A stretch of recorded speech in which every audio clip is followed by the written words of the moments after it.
Hola and the universal language, guys. I'm trying to use as many languages as I can here to make this as universal as I can.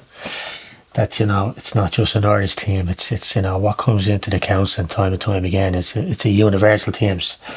And in many ways we all have similar thinking and feelings, but again it's understanding in a unique sense exactly where it's coming from in a conscious self-awareness sense. So today our theme is how a relationship from within defines a relationship in general. What I term, in my terminology, or what I bring into the therapeutic environment, from without.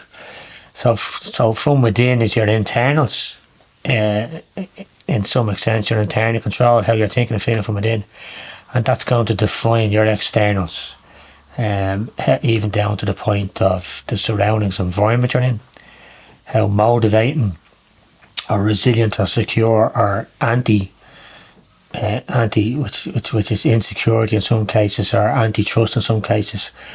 It's what defines is a relationship from within, and that's even going to define our vulnerabilities and stress in a relationship from without. Other people's actions and behaviours, which can tend to really imposter people, and that we have to accept on some level that we can't really control. We can encourage, support, guide other forms of empathic, understandable behaviour in our relationships, but we also have acceptance. Really comes to is the key here. Acceptance is validating our thoughts and feelings from within. Acceptance can be that we can control sometimes how other people are behaving, particularly if we don't agree with it. But acceptance is the patience. The patience and acceptance is the key in validating our thoughts and feelings, but also enables us to open up to the normal vulnerabilities and stressors. If we feel that somebody's action behaviours is impostering us or others, or that it's causing what can feel like a toxic in the surrounding environment, can happen a lot, it's fair to say, in the professional sense and the work sense, because we're all trying to be professional in a way. We're trying to maintain professionalism. Yes, there is a work ethic, dedication, professionalism in that, but in that zone we can also learn to trap the wind, to bring that emotional baggage into the workplace with us, and can also have really suffering consequences in a suffocation sense in our personal relationships. The bits we can all bring home in a normal sense, in a balanced sense, and the bits that are bothering us in work or any other area of our life. And understanding the differences between the personal relationship, professional relationships, we tend to, it's probably fair to say, regardless of gender, that we tend to offload our baggage a bit more in our personal relationships, whether it's with a partner, whether it's in a familial family sense, or whether it's even with trusted friends or confidants. So maybe have a think about that. And has that happened to you when we come to the kind of fixed part of how and why it can happen?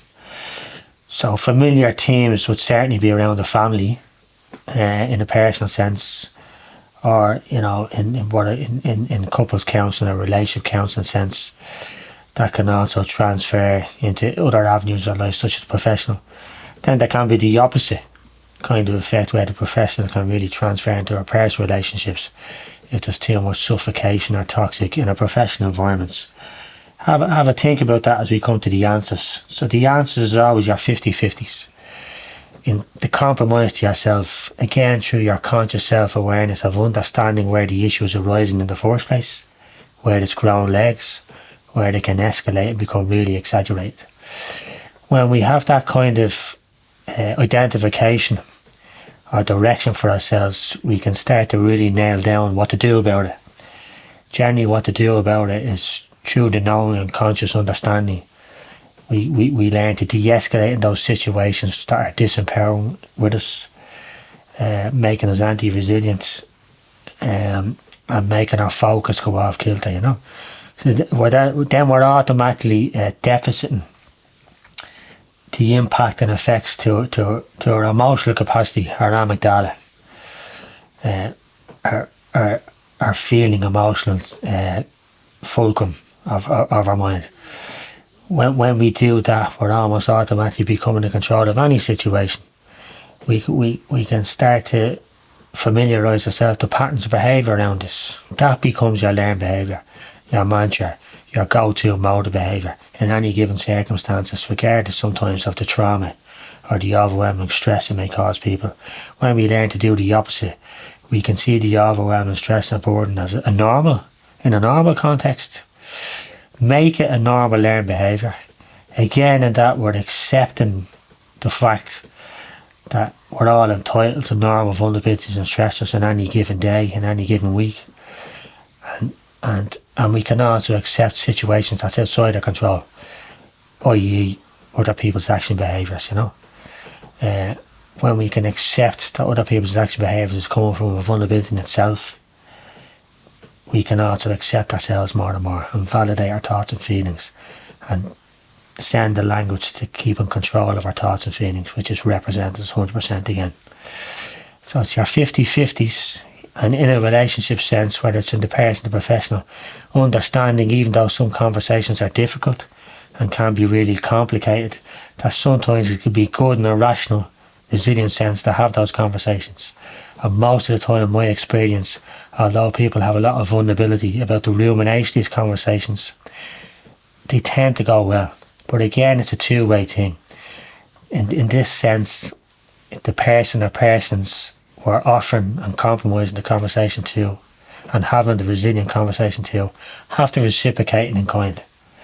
So again, in a therapeutic sense, whether I'm working with relationship counselling or individual counselling, the message has to be in fairness to ourselves, objectivity to ourselves, that the other person has to respond in kind to empathic, understanding, communicative conversation, that they have to reach the middle ground for us, they have to compromise to us, and they should offer the same thing to us if we're remaining resilient, empathic and compromising in the conversation. That's an interesting one, guys. Have a think about that. I'm sure we've all had stages or phases in our life when, you know, in a vulnerable sense, whether it's a relationship with ourselves or a relationship outside ourselves, that these things have got a hold of us. So perhaps have a think about when and how these things have occurred in your life, and, you know, the solution fix, and again give the feedback, and then we can build on the feedback, so to speak, if needed. And thanks for listening again, and I wish you well for the day and the week in your relationship with yourself and your relationships in an overall sense.